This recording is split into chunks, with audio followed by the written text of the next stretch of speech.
Hi friends, welcome to Venky's home garden. ఈరోజైతే కొన్ని రకాల వెజిటేబుల్స్ అండ్ ఫ్రూట్స్ అయితే హార్వెస్ట్ చేద్దామండి. అలానే ముందుగా అందరికీ రిపబ్లిక్ డే శుభాకాంక్షలు అండి. ఈరోజైతే కొన్ని వంకాయలు అయితే వచ్చాయండి. ఈ వంకాయలు కూడా కట్ చేసేద్దాం. ఈ గ్రీన్ బ్రింజల్స్, అలానే కొన్ని ఎగ్ బ్రింజల్స్ అండి. ఇవి ఎగ్ బ్రింజలు కోడిగుడ్లానే కనిపిస్తాయండి. చాలా అందంగా అయితే ఉంటాయి. ఇవి కూడా హార్వెస్ట్కి అయితే వచ్చేసాయండి. మనం మొక్కను ఎప్పుడన్నా తెచ్చుకున్నప్పుడు అండి, ఫ్రూట్ ప్లాంట్ అయితే మనం వేసుకునేటప్పుడే వాటికి ఎప్సమ్ సాల్ట్, బోన్ మీల్ ఇచ్చుకున్నాం అనుకోండి, ముఖ్యంగా ఎప్సమ్ సాల్ట్ ఇచ్చామనుకోండి గ్రీనరీగా ఉంటుంది. అలానే షాక్ అయితే గురవ్వకుండా ఉంటుంది. నేనైతే తెచ్చిన మొక్కల్లో స్టార్ ఫ్రూట్ మొక్క అయితే అండి చాలా వరకు పూత ఎక్కువగా ఉందండి తీసుకున్నప్పుడు. కానీ అవన్నీ నిలబడతాయని అయితే నేను అనుకోలేదు.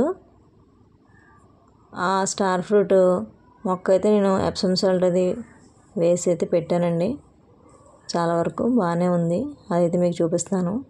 ఇప్పుడైతే బ్రింజల్స్ హార్వెస్ట్ అయిపోయిందండి. చాలా బాగా వచ్చాయి. చిన్న చిన్న కుండీల్లో కూడా ఈజీ గ్రో చేసుకోవచ్చండి ఎగ్ బ్రింజలు. స్టార్ ఫ్రూట్ చూసారండి, ఇది పొడుగ్గా వచ్చింది కదండి ఈ వెరైటీ. ఇంకా కొంచెం టైం పడుతుందండి. ఇది ఒక 4 days పడుతుంది అనుకుంటాను. కలర్ అయితే ఇంకా కొంచెం గ్రీన్గానే ఉన్నాయి. గ్రీన్గా ఉన్నప్పుడు అయితే కొంచెం పచ్చిగా ఉన్నప్పుడు వగరుగా అనిపిస్తుందేమో అండి. అందుకని ఇంకా హార్వెస్ట్ చేయట్లేదు. ఇది డబల్ కలర్ రోజ్ అండి. ఇది ఒకటైతేను హార్వెస్ట్ చేద్దాం. ఇదిగోనండి వంకరగా వచ్చింది కదా ఈ కాయ, స్టార్ ఫ్రూట్. ఈ మొక్కేనండి నేను చెప్పింది. ఈ మొక్కకే మనకి పూత ఉన్నప్పుడు వాటితో పాటు మొక్క తీసుకున్నాం కదా, పూతతో పాటు ఉన్నప్పుడు ఆ మొక్కకు వచ్చిన వాటిల్లో కాయలండి ఇవి నిలబడ్డాయి మనకి. చిన్న చిన్న కాయలు అంటే మరీ చిన్నగానే కాదు, అలాగని పెద్ద సైజు కాదు, మీడియంగా అయితే వచ్చాయండి ఇవి. కాయలు అయితే కొంచెం వంకరగానే ఉన్నాయి. మనకి ఫస్ట్ టైం పెట్టిన మొక్క పూత పిండితో వచ్చినప్పుడు ఇలా ఉండడం మనకి చాలా హ్యాపీగా అనిపిస్తుంది కదండి హార్వెస్ట్ చేసుకోవడం. ఇలా 4 అయితే హార్వెస్ట్ చేశానండి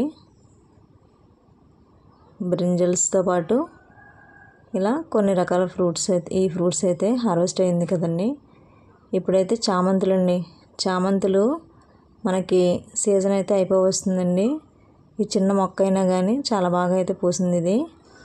వీటికి నల్లగా పేనుబంకలా పడుతుందండి. వీటికైతే మనం ఈవినింగ్ టైంలో నీమ్ ఆయిల్ స్ప్రే చేసుకొని బూడిద ఉంటే బూడిద జల్లామనుకోండి అవి పోతాయండి. చాలా ఈజీగా అయితే పెరుగుతాయి. చామంతులు ఫిబ్రవరి, మార్చి వరకు కూడా చాలా వరకు అక్కడక్కడ అయితే పూస్తూ ఉంటాయండి. ఇదివరకు వచ్చినంత ఎక్కువైతే ఉండవు. స్టార్ ఫ్రూట్ మనం కట్ చేసిన తర్వాత అయితే మళ్ళీ చిగురులు అయితే స్టార్ట్ అవుతాయండి, చిన్న చిన్న బడ్స్ అయితేనే. మీరు చూసినట్లయితే